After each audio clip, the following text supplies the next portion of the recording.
Hello guys, sa araw na ito ay pupunta kami ng SM Dasmariñas para mamili ng gamit nila Ira para sa eskwela. Pero syempre, dumaan muna kami dito sa Burger King para lumamon. Dahil gutom na yung mga person, kaya kumain na lang muna kami bago mamili. At syempre, yan lang yung mga in-order namin, burger lang at saka french fries, nuggets, at saka nagsoda na rin sila ni Ira. So hayan, ini-enjoy lang namin yung pagkain namin guys kasi medyo gutom na rin kami dahil wala pa kaming tanghalian. Ano na yan, alas 4 na ng hapon kasi hapon na kami pumunta ng SM. Habang kumakain kami, nagkikwentuhan na lang muna kami kung saan kami unang pupunta. So haya, napag-desisyonan na lang namin na mauna kami dito sa department store para mamili ng gamit nila sa eskwela. So haya, nauna na muna kaming kumuha ng medyas. So haya, umakyat na lang muna kami sa escalator kasi nasa 3rd floor yung mga bags. So haya na, sukat-sukat na si Ira pero para din pala sa atin niya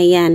Kasi hindi niya gusto yan. Gusto niya talaga yung literal na pink. So, ayan. Kaya sabi ko sa kanila, mamili na lang sila kung ano yung gusto nila. So, yan. Sinukat-sukat na rin ni Ira. Pero hindi din niya yan nagustuhan. Kasi nga, hindi nga daw pink. Pink talaga yung gusto niya. So, ayan. Habang nag-iikot-ikot na lang kami, hinayaan ko na lang muna silang mamili. So, ayan. Yun sabi ko kay Ira. Yan na lang yung kunin niya. Kasi mukha namang bagay sa kanya. Pero joke lang guys. Yan talaga yung nagustuhan niya. Yan na yan. Gusto mo na yan? Oo. Ito na. Okay. Ha? So, ayan, pagkatapos nilang makapili ng bag, pumunta na lang muna kami dito sa may mga notebook at saka sa papel. Grabe guys, ang mamahal na ng mga notebook ngayon. Wala na talagang mura guys. Mapapamura ka na lang talaga sa mahal guys. At saka ang gugulo ng mga kasama ko kasi naghahanap sila ng lengthwise, 1/2 crosswise. Wala nga puro lang 1 hole. So, ayan, wala na silang choice kundi 1 hole na lang yung kinuha nila. So, ayan, nag-away pala yan sila dyan kasi ayaw nilang magdikitan yung mga bag nila. Iwan ko ba talaga to sa dalawa na to? So, ayan, pagkatapos nila kumuha ng papel, kumuha na rin sila ng mga ballpen at saka mga eraser. So, ayan, pagkatapos niyan, kumuha na rin sila ng notebook. So, ayan, away na naman sila kasi bawal nga daw silang dalawa magpareho. So, ayan, pagkatapos namin ng para sa kanilang dalawa, ibinalikan namin yung bag. Kasi sabi ko kay Ira, gusto ko binilhan yung kapatid niya din ng bag. Pati yung iba kong pamangkin. So, ayan, sabi ni Ira, yun daw yung gusto niya para sa kapatid niya. Pero pinalitan din namin kasi mas gusto ko yung sa Robbie Rabbit kasi mas matibay doon para lang sa akin. At saka konti lang din kasi yung diferensya. So kaya na yung sa Robbie Rabbit yung kinuha namin kasi mas matagal nilang mapapakinabangan yung backpack nila kasi mas matibay. So kaya nagbayad na lang kami. Pumunta na kami dito sa cashier.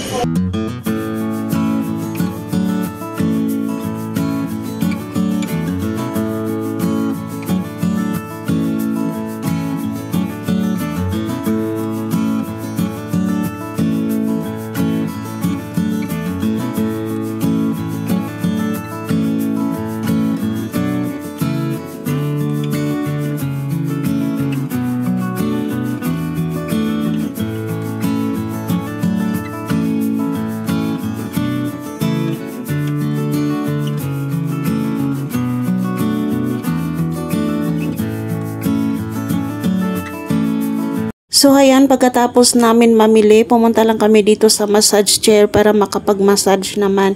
Kasi grabing pagod na din namin dyan, guys. Kasi kanina pa kami paikot-ikot. So, ayan, pagkatapos, dumaan na lang muna kami dito sa French Baker para bibili ng bread. So, ayan, pagkatapos din namin dito, pumunta na rin kami sa Starbucks kasi hindi pwede, wala daw silang Starbucks. So, grabe guys, mga scammer tong mga kasama ko, guys. Napaka-scammer talaga nitong dalawa na to.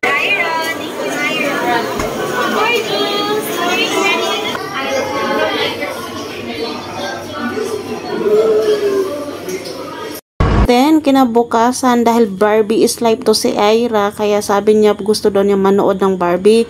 Gusto nga namin siya na lang kasi ayaw nga namin manood dalawa ng atin niya ng Barbie. Pero ayaw din naman niya. Kaya hayan, sumama na rin kami. Pero ang ending, natulog na lang ako sa loob ng cinema. O, diba? Ayaw ko nga talaga sumama, pero hinahayaan ko na lang sila kasi kahit papaano maka-experience sila manood ng sine. Kasi sa amin sa probinsya, bago lang nagkaroon ng sinihan nung nandito na rin sila. So ayan, excited na talaga yan si Ira.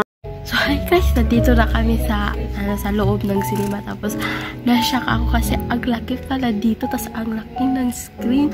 So, it's my first time here. Tapos, kasama ko sila, tapos ate ko, tapos mami ko. Tapos, napapasalamat pa ako sa mami ko dahil, you know, she's so very supportive. Tapos, with makeup pa. Tapos, you know, pink talaga, guys. Kasi Barbie nga yung papanood din. Tapos, minake-upan niya pa kami. Oh my God.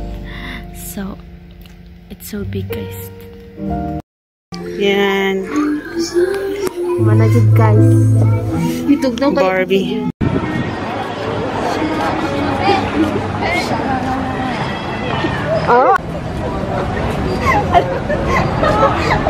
So, ayan, pagkatapos nilang magrampa-rampahan doon, kumain na lang muna kami dahil mga gutom na nga din daw sila.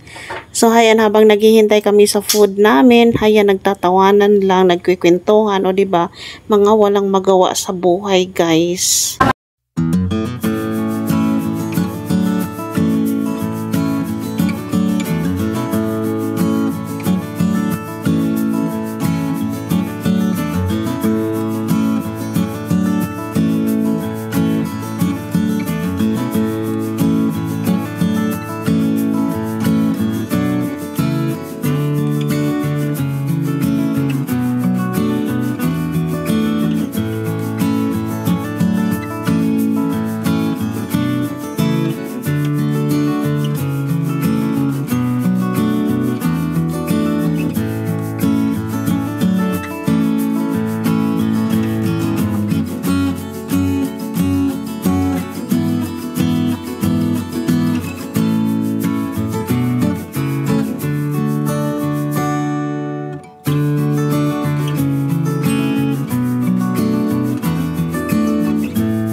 Yan yung akin.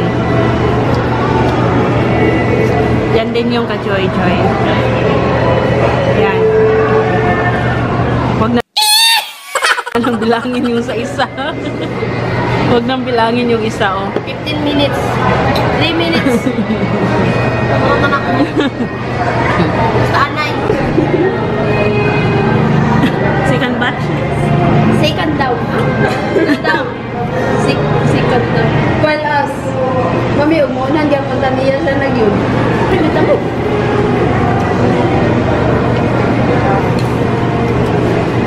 Hoy. May ice cream pa ka? Oh. Alam, nilingit yun.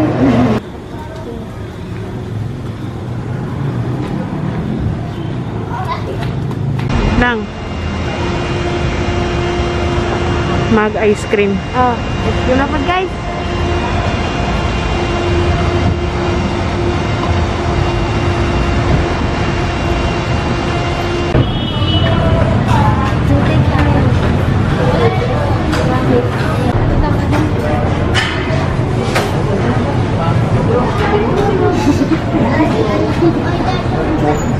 Finally, nakakuha lang dito for ice cream.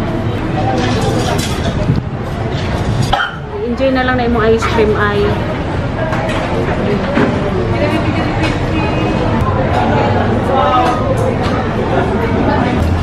No mo ice cream. Ikaw te, okay na ka te? Uy, okay na dito mas. Kung gamay lang mo gawin kanina, kita niya, okay na kayo.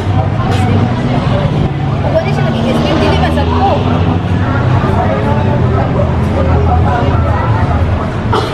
Nanlakan na kung yung mula.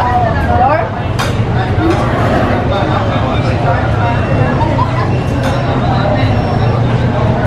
Ipa na ito na. Ay, ipa na. Pagkatapos ng mga kaganapan na yon, so hayan, kinabukasan, namili na lang din kami ng mga baonan nila. Kasi sabi ni Ira, gusto din daw niya bumili ng baonan. O yan, so si ate niya muna namili ng baonan.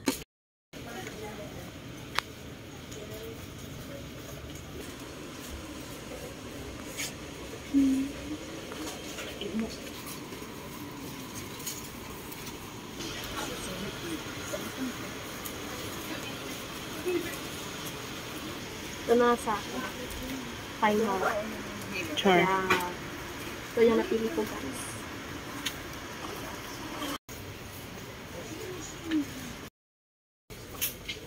Ano sa'yo ay? I prefer this one. Yan. Okay.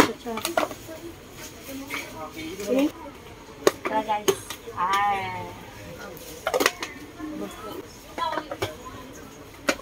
So, mo siya final one. Nindot kay buat sa kamera. Kana? Majay. This one. And this one, Duha man na imo ha. Oo, dalawa. So, kuha ko na ako ng basket. Uy. Sige na.